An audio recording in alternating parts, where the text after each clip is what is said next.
मेरे प्रिय मित्रों, आज हम एक ऐसी बात पर चर्चा करेंगे जिसे सुनकर शायद आपका मन थोड़ा बेचैन हो जाए। मनुष्य अकेले पैदा होता है और अकेले ही इस संसार से विदा होता है। फिर भी वह जीवन भर अकेलेपन से भागता रहता है। वह लोगों के बीच रहना चाहता है, भीड़ ढूंढता है, क्योंकि अकेले होने पर उसे स्वयं से मिलना पड़ता है और स्वयं से मिलना सबसे कठिन अनुभव है। जब तुम अकेले होते हो तो कोई तुम्हें सहारा नहीं देता, कोई यह नहीं कहता कि तुम ठीक हो, तुम सही हो।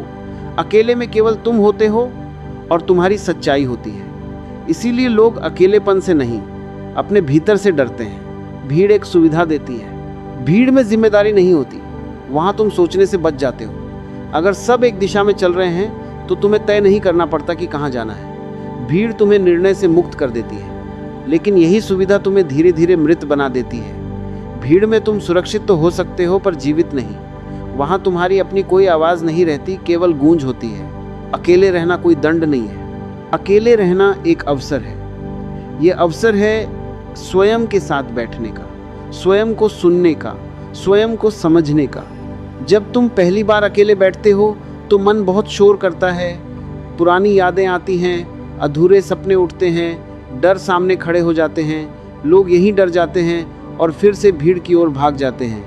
लेकिन यदि तुम इस शोर को सहन कर सको तो धीरे धीरे यह शोर शांत हो जाता है और उस शांति में तुम्हारा असली स्वर प्रकट होता है। अकेलापन और एकांत एक नहीं है। अकेलापन पीड़ा देता है, एकांत शक्ति देता है। अकेलापन तब होता है जब तुम किसी को चाहते हो और वह पास नहीं होता। एकांत तब होता है जब तुम स्वयं के साथ सहज होते हो। जो व्यक्ति एकांत में सहज हो जाता है वही किसी के साथ भी सहज हो सकता है। जो स्वयं से भाग रहा है वह दूसरे के साथ भी सच्चा नहीं हो सकता। अधिकांश रिश्ते प्रेम से नहीं, आवश्यकता से पैदा होते हैं। लोग कहते हैं मुझे किसी की ज़रूरत है, मैं अकेला नहीं रह सकता। लेकिन जब तुम किसी को ज़रूरत बना लेते हो तो तुम उसे बोझ बना लेते हो। प्रेम स्वतंत्रता है, आवश्यकता बंधन है। दो स्वतंत्र व्यक्ति जब मिलते हैं तभी प्रेम जन्म लेता है। दो अधूरे लोग जब मिलते हैं तो केवल समझौता होता है। भीड़ से अलग होने का साहस सरल नहीं है। इसका अर्थ है लोगों की राय से मुक्त होना। इसका अर्थ है यह स्वीकार करना कि लोग तुम्हें गलत कहेंगे, अजीब कहेंगे, अस्वीकार करेंगे। लेकिन स्मरण रखना, सत्य हमेशा अकेला चलता है। भीड़ कभी सत्य के साथ नहीं होती, भीड़ हमेशा सुविधा के साथ होती है। अकेले रहना समाज को छोड़ना नहीं है। अकेले रहना का अर्थ है समाज में रहते हुए भी अपना केंद्र भीतर रखना। तुम लोगों के साथ हंस सकते हो, बोल सकते हो, काम कर सकते हो, लेकिन अपनी आत्मा को उनके हाथों में मत सौंपो। जब तुम्हारा केंद्र तुम्हारे भीतर होता है तब कोई भी भीड़ तुम्हें चला नहीं सकती। अकेले रहना एक साधना है। धीरे धीरे तुम पाओगे कि लोगों पर तुम्हारी निर्भरता कम हो रही है, लेकिन प्रेम बढ़ रहा है, क्योंकि अब तुम किसी से कुछ लेने नहीं जाते, तुम केवल बांटते हो। और जब तुम बांटना सीख लेते हो तब जीवन बोझ नहीं रहता, उत्सव बन जाता है। इसलिए अकेले रहना सीखो। भीड़ तुम्हें सुरक्षा दे सकती है पर चेतना नहीं। भीड़ तुम्हें सहारा दे सकती है पर सत्य नहीं। सत्य केवल उसी को मिलता है जो अकेले चलने का साहस रखता है। भीड़ तुम्हें पहचान देती है, लेकिन वह पहचान उधार की होती है। तुम किसी नाम से जाने जाते हो, किसी पद से, किसी रिश्ते से। कोई तुम्हें बेटे के रूप में जानता है, कोई कर्मचारी के रूप में, कोई पति या पत्नी के रूप में। इन सब पहचानों के पीछे तुम कौन हो यह जानने की फुर्सत भीड़ कभी नहीं देती। अकेले में पहली बार यह प्रश्न उठता है कि इन सब के बिना मैं कौन हूँ, और यही प्रश्न जीवन को मोड़ देने वाला होता है। मनुष्य भीड़ में इसलिए सहज है क्योंकि वहाँ उसे स्वयं होने की ज़रूरत नहीं पड़ती। वहाँ केवल निभाना होता है, भूमिकाएं निभानी होती हैं। अकेले में कोई भूमिका काम नहीं आती। वहाँ तुम्हें बिना मुखौटे के खड़ा होना पड़ता है। जिसने जीवन भर मुखौटे पहने हों उसके लिए यह अनुभव डरावना हो जाता है। जब तुम अकेले होते हो तो तुम्हारे भीतर दबी हुई बातें बाहर आने लगती हैं। वह क्रोध जिसे तुमने कभी व्यक्त नहीं किया, वह दुख जिसे तुमने कभी स्वीकार नहीं किया, वह डर जिसे तुमने हमेशा दबाया, सब एक साथ सामने खड़े हो जाते हैं। इसी बिंदु पर अधिकतर लोग पीछे हट जाते हैं और कहते हैं कि अकेलापन अच्छा नहीं है, चुप रहना ठीक नहीं है, ध्यान खतरनाक है। वास्तव में खतरनाक चुप्पी नहीं होती, खतरनाक होता है अपने भीतर उतरना। यदि तुम भागो नहीं और उस बेचैनी के साथ बैठ सको तो धीरे धीरे मन का शोर कम होने लगता है, विचारों की गति धीमी पड़ने लगती है, उनके बीच एक खाली जगह दिखाई देने लगती है। वही खाली जगह तुम्हारा वास्तविक घर है। वहीं तुम पहली बार बिना डर के, बिना चाह के, बिना तुलना के मौजूद होते हो।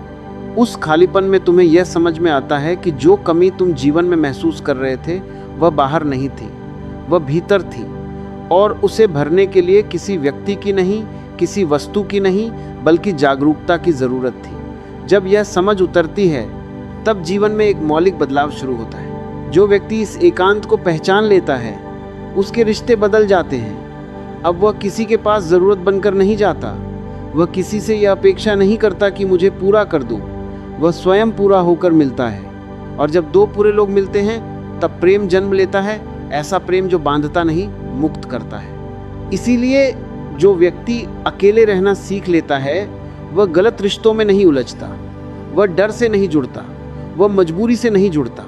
उसका जुड़ाव स्वतंत्रता से होता है।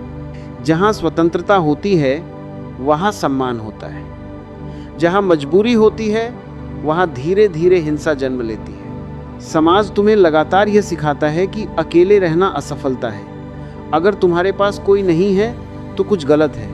लेकिन यह समाज का अपना डर है, क्योंकि जो व्यक्ति अकेले खुश रह सकता है उसे नियंत्रित करना कठिन हो जाता है। भीड़ आज्ञाकारी होती है, एकांत में रहने वाला व्यक्ति सजग होता है। सजग व्यक्ति लड़ता नहीं, लेकिन वह झुकता भी नहीं। वह दूसरों की नकल नहीं करता, वह अपनी अंतरात्मा की सुनता है। और जो व्यक्ति अपनी सुनता है वह धीरे धीरे परंपराओं की गुलामी से मुक्त होने लगता है। यही बात भीड़ को असहज करती है। अकेले रहना समाज छोड़ना नहीं है। इसका अर्थ है समाज में रहते हुए भी अपने केंद्र में रहना। तुम लोगों के साथ रहो, हंसो, बोलो, काम करो, लेकिन अपने भीतर की आवाज किसी और के हाथ में मत दो। जब तुम्हारा केंद्र तुम्हारे भीतर होता है तब कोई भी भीड़ तुम्हें चला नहीं सकती। अकेले रहना कोई स्थायी स्थिति नहीं है, ये एक प्रशिक्षण है। ये तुम्हें मजबूत बनाता है, स्पष्ट बनाता है, निर्भय बनाता है। जब तुम अकेले रहना सीख लेते हो तब भीड़ तुम्हें डराना बंद कर देती है। तब तुम लोगों के बीच रहते हुए भी खोते नहीं हो। तब तुम्हारा एकांत तुम्हारे भीतर स्थिर रहता है। उसी शांति से तुम बोलते हो, उसी शांति से तुम काम करते हो, उसी शांति से तुम प्रेम करते हो। जीवन बोझ नहीं रह जाता, वह उत्सव बन जाता है। इसलिए प्रश्न ये नहीं है कि अकेले रहना क्यों जरूरी है। प्रश्न ये है कि बिना अकेले हुए तुमने स्वयं को कब जाना। भीड़ में तुम जीवित हो सकते हो, लेकिन जाग नहीं सकते। जागने के लिए थोड़ा अकेला होना ही पड़ेगा। जब तुम भीड़ से हटकर अकेले खड़े होते हो तो एक अजीब सा डर पैदा होता है। यह डर किसी खतरे का नहीं होता, यह डर अस्वीकार होने का होता है। मन कहता है कि अगर मैं अलग चला तो लोग मुझे छोड़ देंगे। लेकिन सच यह है कि जो तुम्हें छोड़ देते हैं वे कभी तुम्हारे अपने थे ही नहीं, वे सिर्फ तुम्हारे मुखौटे से जुड़े थे। अकेले होने पर तुम्हें यह भी दिखता है कि तुम अब तक कितने समझौते करते रहे हो। कितनी बार तुमने हाँ कहा जबकि भीतर से नहीं था। कितनी बार तुमने अपनी सच्चाई दबाई ताकि कोई नाराज ना हो जाए। भीड़ तुम्हें यही सिखाती है कि स्वीकार किए जाने के लिए खुद को थोड़ा थोड़ा खोते रहो। धीरे धीरे जब तुम एकांत में टिकने लगते हो तो भीतर एक दृढ़ता जन्म लेती है। अब तुम्हें हर किसी को खुश करने की जरूरत नहीं रहती, तुम स्पष्ट होने लगते हो। यह स्पष्टता कठोर नहीं होती, लेकिन वह झूठी मिठास भी नहीं होती। यह स्पष्टता शांति से भरी होती है। तभी तुम देख पाते हो कि जीवन में अधिकांश थकान काम से नहीं आती, बल्कि अभिनय से आती है। लगातार यह दिखाना कि तुम खुश हो, मजबूत हो, सफल हो, यही सबसे बड़ा बोझ है। एकांत में यह बोझ गिर जाता है क्योंकि वहां तुम्हें कुछ साबित नहीं करना होता। अकेले में तुम्हें अपनी सीमाएं भी दिखती हैं। तुम स्वीकार करने लगते हो कि तुम सर्वज्ञ नहीं हो, सर्वशक्तिमान नहीं हो। यह स्वीकार एक हार नहीं है, बल्कि यहीं से विनम्रता पैदा होती है, और विनम्रता में ही असली शक्ति छुपी होती है। जब तुम स्वयं को स्वीकार कर लेते हो तब दूसरों को भी स्वीकार करना आसान हो जाता है।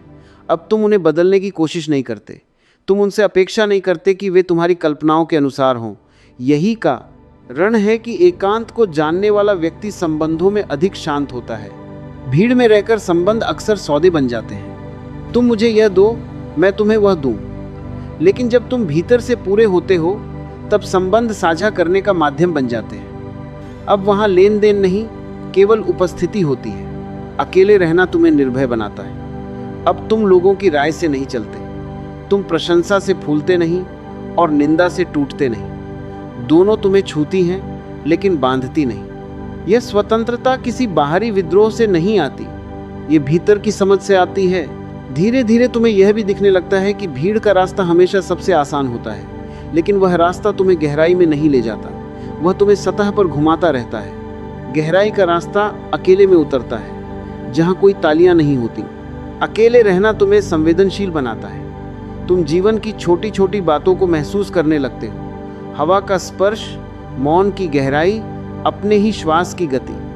यही संवेदनशीलता जीवन को सुंदर बनाती है। और अंत में तुम्हें यह समझ में आता है कि अकेलापन कोई समस्या नहीं थी, समस्या थी उससे भागना। जब तुम भागना छोड़ देते हो, तब अकेलापन एकांत में बदल जाता है और एकांत जीवन का सबसे बड़ा उपहार बन जाता है। अंत में केवल इतना ही समझ लेना पर्याप्त है कि अकेले रहना जीवन से भागना नहीं है, बल्कि जीवन के केंद्र में उतरना है। भीड़ तुम्हें सुरक्षा का भ्रम दे सकती है, लेकिन सत्य का अनुभव नहीं। सत्य हमेशा मौन में उतरता है, और मौन अकेले में ही संभव होता है। जब तुम अकेले रहना सीख लेते हो, तब तुम किसी के खिलाफ नहीं होते, बल्कि स्वयं के साथ होते हो। तब तुम्हें किसी की स्वीकृति की जरूरत नहीं रहती, क्योंकि तुमने स्वयं को स्वीकार कर लिया होता है। यही स्वीकार जीवन की सबसे बड़ी स्वतंत्रता है। तब तुम लोगों के बीच रहते हुए भी खोते नहीं, क्योंकि तुम्हारा आधार भीतर होता है। ऐसे व्यक्ति के लिए जीवन संघर्ष नहीं, उत्सव बन जाता है। भीड़ में सुरक्षा मिल सकती है, लेकिन जागृति केवल उसी को मिलती है जो अकेले खड़े होने का साहस रखता है। यही साहस तुम्हें भीड़ से अलग नहीं करता, बल्कि तुम्हें सच में मनुष्य बनाता है। भीड़ में सुरक्षा मिलती है, लेकिन जागृति नहीं। जागना है तो अकेले खड़े होने का साहस सीखो।